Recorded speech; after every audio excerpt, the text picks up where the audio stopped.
Okay, so it might even be something that you've packaged, that you've actually, look at it, that you've branded it, you've labeled it, maybe into little liters and all that. So, but honey is something you can, that you can export, that you can send individually. So when and you can send as a cargo, as a consignment too. So you just make sure that if you are packing it in 1 liter or maybe 500 mil and all that, make sure it's very okay, because some of this liquid might be checked. So let's say you are sending in honey and someone tried to like take maybe a scoop, a spoon, place it under a microscope just to check if there is no if there is no maybe microorganism, whatever that is harmful to the man, to the human. So you have to make sure that whatever you are sending also is very, very okay, is very good. And the quality uh, can speak for itself. Then you can also take powdered infant milk, infant food or special food, including pet food, needed for medical reasons. You can only bring it in if it does not need to be refrigerated before use and is in branded on open packages, unless in current use. Okay, so for those who have pets and they are taking food for the pet and all that. So, but powdered infant milk, infant food, you can take the shellfish, such as mussels, such as oysters, are also acceptable in the UK. Just the quantity also, yeah, something that you have to check. Then snails, the snails, they have to be preserved or shelled. So which means that you must have, like remove the shell, prepare it in fresh. So when you are sending it, it's going to be in these already you would have frozen it, you would have freezed it so it to be frozen. So there is a package, there's like a container, you place it inside before it's loaded as a consignment in the plane. So there's a special place where all these refrigerated items will be, so that it gets there fresh and frozen, so cooked and prepared. So there are different ways you can sell and send snails to the United Kingdom. It's going to be accepted. You can even dry, you can oven dry your snail, process, prepare, oven dry it, and and send them. Frogs legs for those who eat such stuff, but we don't eat frogs legs here. Yeah, insect meat, for also those, basically Asians, Chinese, they eat a lot of these things that they send from China to the United Kingdom. Okay, then you can bring up to 20 kilograms per person in total of fish, including fresh fish. The fresh fish must be gutted, it's going to be something that you have to also preserve in ice for it not to spoil. So this fresh fish might be something that is different. It might be a fish that is different from their own fish over there. So that's the reason why they'll be accepting fish from Nigeria, because it might be something that is totally different. So and then okay, so there's also fish products that can be sent. Then there's processed fish. Fish must be dried, cooked, cured, or smoked. So, but one thing about the United Kingdom also, one issue that mostly we usually have with them is they might change any of their list at any time. At any time. So maybe depending on the leader, depending on what is happening at the moment, like maybe the current situation of the country, the current situation of world economy, the current situation of the country's economy also determines what they take sometimes and what they don't take. So you might send let's say dried catfish to the United Kingdom right now and they will accept. And maybe the next day you send another one again and they won't accept. So all this you must. So, but one way you can always be up to par when it comes to this information is once you start exporting, you relate with your shippers or your freight agents. So because the freight agents, they deal with the airports, the cargoes and all that, the handlers every day, all the time. So they have a first-hand information of what is being accepted and what is not accepted. So they can actually tell you that, oh, catfish is not going anymore. Then maybe the following week, UK has started accepting catfish and they'll tell, oh, you can send your catfish. So sometimes they'll tell you catfish is 50-50. And you also have to explain to your clients that, okay, right now, if I'm sending catfish to you, it's 50-50. It might get to you and it might not get to you. So the clients will know whether to proceed or not to, or not to proceed. So there are different things like that. Then lobsters, prawns also are acceptable. One thing is you have to make sure that these lobsters or prawn, if it's going to be fresh or if it's going to be dried. So you have to make sure you do it very well. Okay, processing and packaging. Make sure your items, products are well packaged and processed. So depending on whatever you are sending out, let's say it's fish, let's say it's snail, it's catfish, you have to make sure that you get your processing right. Like for instance, if you are sending out catfish, for instance, if you got the catfish before drying it, it will make your catfish look a little bit shrinkle and the catfish can break easily into pieces, into dust. So, and then the catfish will lose weight. So you lose a lot of weight. So sometimes if you are a catfish exporter, you are exporting catfish, you are just going to, bring it out, dry your catfish like that after washing. You won't gut it. So when you don't gut it, the weight is preserved. It won't break easily because there's no space for the fish to crumble after it is. When you dry catfish you want to export, you dry it in a way that even in the next 8 months, it can't spoil. So it will be very, very dry. So that's how you dry it. So there won't be any way it can break or get crumbled. And then you make sure that you pack it into something that is airtight, then seal it. You make your shipment happen. So maybe after you've processed, you've packaged and all that, you can add your label on it if you want.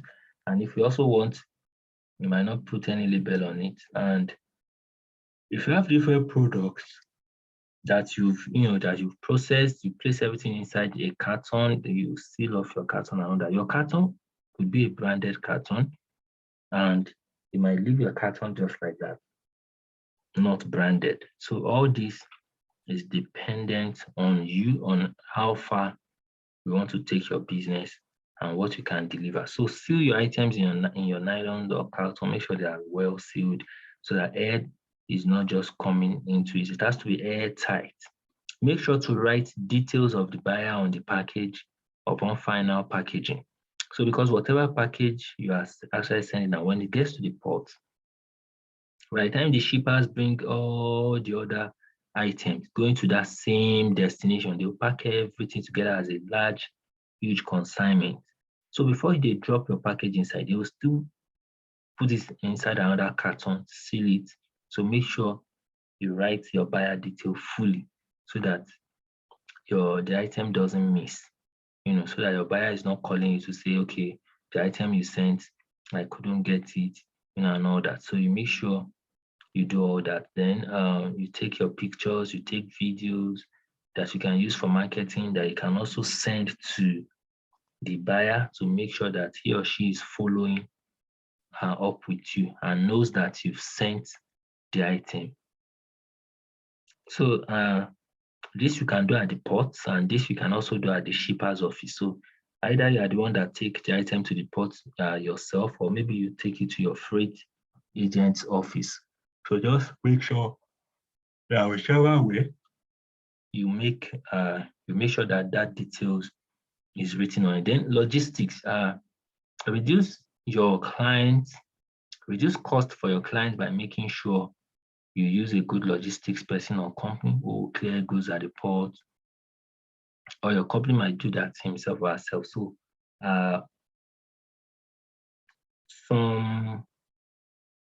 for many Nigerians over there, because of the work that they do, or maybe because of the number of jobs that they have, they might not actually be available to be the one that will go and clear their goods at the port.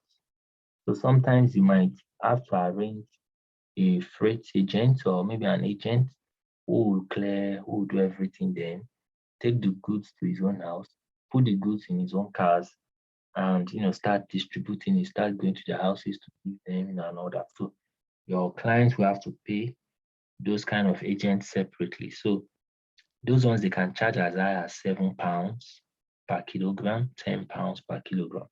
So this fee is actually different from the fee that you spent in Nigeria to send that same item. So when it gets there, they'll pay for their logistics separately. So the clients, you and the clients can agree, can negotiate, can talk about, okay, how he or she is actually going to make this thing happen. Maybe he's going to go to the port and do his own clearing. Maybe you are going to be the one that will choose from them. Well, insurance is not really done for air freight, but if it was sea freight, we would have discussed insurance. So, okay, so now by the time you are going into your business, into the aspect of networking yourself with different shippers or freight agents, that will help you to always get current price or current pricing for your logistics in Nigeria. Like, okay, I want to send 50 kilogram item to the United Kingdom. How much it is per kilogram? So you'll be able to quickly make a call to the freight agent to know what's happening. Okay, hello, what's the rate right now? The person can quickly give you the rate. Okay, maybe it's 2,000 naira per kilogram. Maybe it is 3,000 naira per kilogram. Maybe it's 5,000, and you will know, and you can work with that with your client. So that's actually something that is also very important. So sometimes you might, sometimes you might have a price that maybe you used like a month ago or 2 months ago, and you are still using again. So you have to update it. You have to know what the current price is. You have to know what the current price is all the time, because when you have different people asking you for prices, different people asking you for, so you have to be able to give them the current price. So you can't come back to tell them, oh, the price I gave you is wrong. That's not the price. It will look like maybe you just want to scam or you want to rip off that person, except if the person is a returning customer. The person has already been buying from you, then the person could understand that, okay, this is what happened. Okay, so that's about that for logistics. Then before I go to the next slide, you have to make sure that whatever the amount of money that you spent in going to the market, money for making calls, money for buying, the item, the product. So maybe by the time you even get to the market, you have to call your buyer. You have to do a video call or an audio call or whatever the case may be, just to convince him or her that you're actually doing the work or you are doing the job. All these costs, all these expenses, make sure to add it to your price. Make sure to add it to your pricing. We'll still talk about, foodstuff export pricing later, but make sure to add it to your pricing so that you make good profit at the end of the day. So concerning payments, it's better, well, with the current economic situation of Nigeria, you know that if you have £1 in Nigeria right now is about 1,000 or 1,000 plus. So you can decide whether you want to be receiving your money in pounds or in naira. So, but I feel that if you can get your clients to pay in pounds, then it's better. So some clients will literally just pay in that currency. Meanwhile, some will tell you maybe what they have is naira because they already have, they are still maintaining their Nigerian accounts like the UBA, like the Zenith, like the GT Bank, you know, even right there in the United Kingdom. So it depends on both of you. But you can always send your invoice, you know, to your clients with your pound sterling account details on that invoice. So that even maybe if the client is not paying you pounds now, something might happen later in the future. And the client just like, okay, let me just pay into your pounds account. So that can actually start with that. Okay, so that's for foodstuff exports to the United Kingdom. The only area I know that I really didn't talk much about is how you can get buyers in the United Kingdom, and that's just because I know we are going to be talking about sourcing for buyers and getting buyers in full in a different class, and I don't want us to be mixing them up. So is there any question? So if you have any question, kindly ask 2 minutes that we have.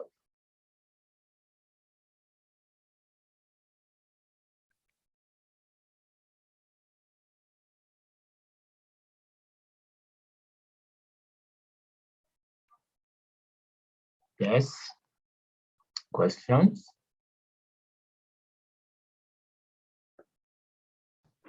Hello. Yes, hello. Good evening. Good evening, sir. Yes, good evening. Talking of payments, and if your client is actually paying you in pounds, that means you here in Nigeria, you need a foreign account that can receive foreign monies, right? Yes, yes. Okay, that means you need a domiciliary account, have you? Yes, exactly. So you just tell your account officer to open a pound sterling account on your behalf. Okay. Yes, so it could be an individual, your own personal account, it could be your business account.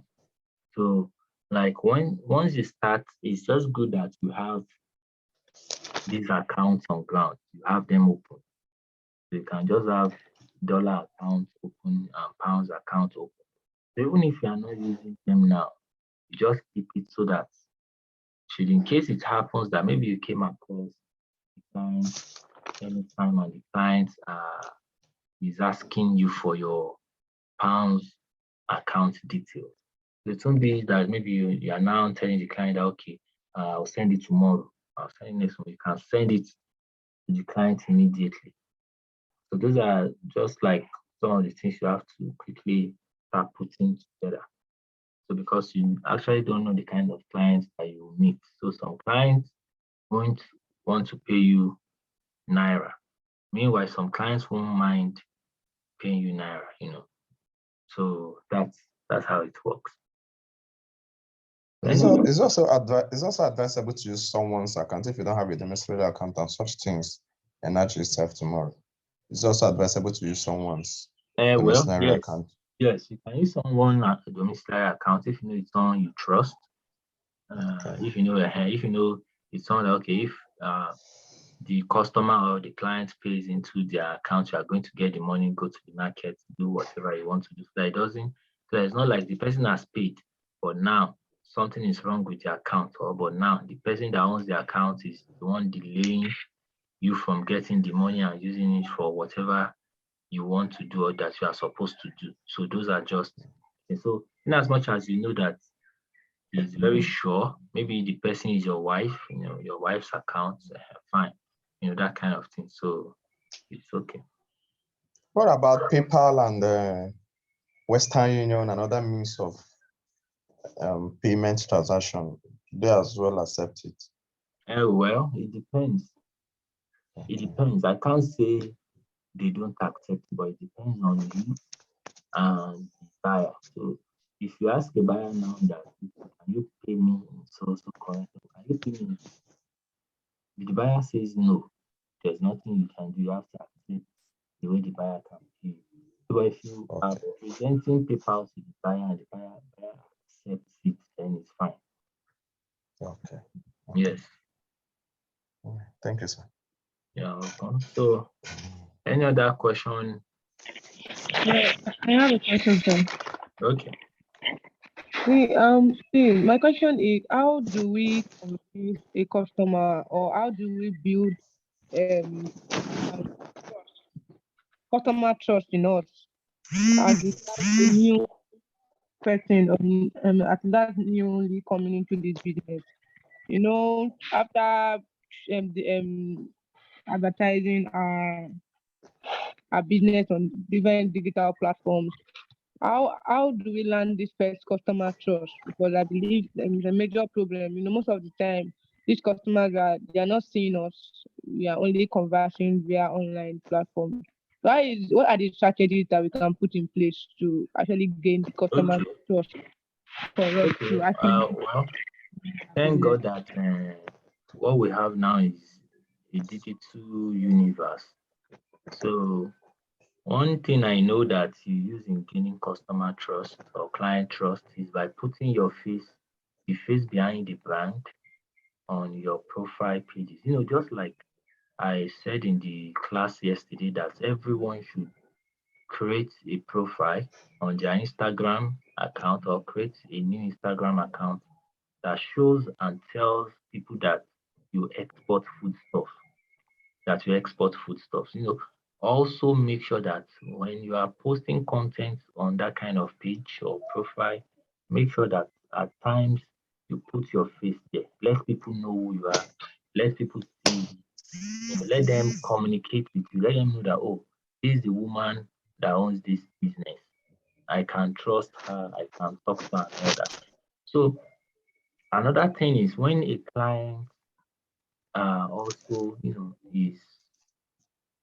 has the interest to do this business with you, you don't, sometimes it's not, at first, you might not demand of 100% payment before you deliver the work, or maybe before you start working on the person's order. So maybe if the person pays 50%, you go to the market, you can even tell the person that, okay, look, you know what, everything you want to buy is 200,000 naira. So what's going to happen is that this 200,000, I just send me 50,000. I'll go to the market. I'll start buying. When I exhaust the 50,000, I'll call you back. I'll let you see whatever I've bought. Then you send another 50. I buy. When I've exhausted, I'll call you. So in the process of you, you know, buying at the market and all that, you are calling this person, doing video call. The person can see that, oh, yes, this is what I want. I like this one. I like that one. Yes, yes, yes. You know, you do everything. So maybe now the balance is for logistics, your freight, your profit, and all that. The person will find it convenient, more convenient to send you that balance for you to just finish the job and do the shipment to him or her. You know, instead of, okay, now it's a first time buyer, it's a first time person, and you are still new on the page, and you are requesting for the person to pay you 100%, you know. So you have to find a way to like take it slow. So now, if you've done a satisfactory job with one customer, it's going to be easy for that customer to come back to meet you. It's going to be easy for that customer to come back and, you know, and meet you and tell you, okay, I want more stuff, I want this, I want that. So in fact, it will get to some point that it will be your customers that will be advertising on your behalf, that will be doing advertisement for you, that will be telling people of your services, that will be telling people of your product, and they will just come in and they'll be buying from you. So the first thing first is just getting your first customer, breaking into the market, getting your first customer. After that, making sure that that customer, you retain the customer, that the customer must come back to buy more. Once the customer buys on the second time, on the third time, referrals will start coming in from that community, because he's working there, he has friends there, he attends a church there, he attends a mosque there, he has different people around. So other people will still ask, oh, where did you get this stuff? Where did you get it? Where did you get that? This is wonderful, this is nice, this tastes very good, and it'd be like, oh, it's maybe someone, just ABC food export, is so, that send it to me, or that is, I bought it from her, he's the one shipping it to me, he's the one shipping, so this is how you increase your customer base, and trust, keeps increasing. And one thing we must also note is that these Nigerian communities or African communities in the diaspora, because they are small, because it's not like you are actually in Nigeria where there are millions of people, So maybe in the country where this person is, or the state where this person is, maybe he's even like the only black. Maybe before he sees black, maybe he only sees black once every 2 days or once every 3 days. So because of that, information spreads very fast within their community. So if your service is not good, if you defraud someone, if you send maybe a food product that the quality is actually bad, is not good, it will circulate very fast. They'll just be like, oh, ABC food export. Don't mind that one. No. The stuff he or she sent me was bad. It was not good. Come. Are you coming to my house? Oh, you will taste it. You'll see now. You'll see it yourself. So that's just it. And once they blacklist you like that in that community, nobody, except if there's a new entrant that doesn't really know what's happening, that will now give you maybe an opportunity that might now start telling them that no, your product is actually not like that. You've changed, So that's why you must make sure all your customers are satisfied in the foodstuff exporting. So one thing, like I said, is you must make sure that your profile on its own sells your market. You must put your face in front of your brand, yourself in front of your brand. That creates a lot of trust. Then you must make sure there's a lot of transparency in your first set of transactions. There's a lot of transparency. That is updating the buyer, calling the buyers, even by video, letting them see the item or the product that you are about to ship to them. So that's it. Any other question?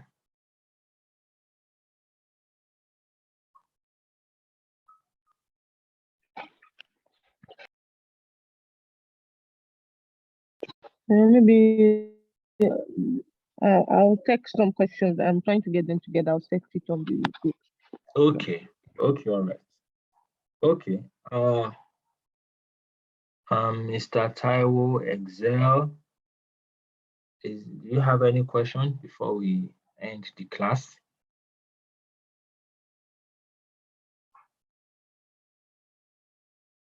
Okay, so in the absence of questions, okay, fine. In the absence of questions, I'll end the class. I'll upload the recorded version of the class immediately to the mode 1 of the Google Drive. So from next week, we'll start module 2, and next week also. So please, going to send the messages on WhatsApp, so everyone will let us know whether they want the physical copy of the book or they want the electronic copy, so that, because we'll send everything next week, either electronic or hard copy. So thank you very much. So we can continue on our WhatsApp group. So please make sure to create your profile, whether on Instagram or on Facebook or whatever the platform you want to use. I'm going to ask for it, and you have to send me the screenshots and all that. So thank you very much. Have a great day.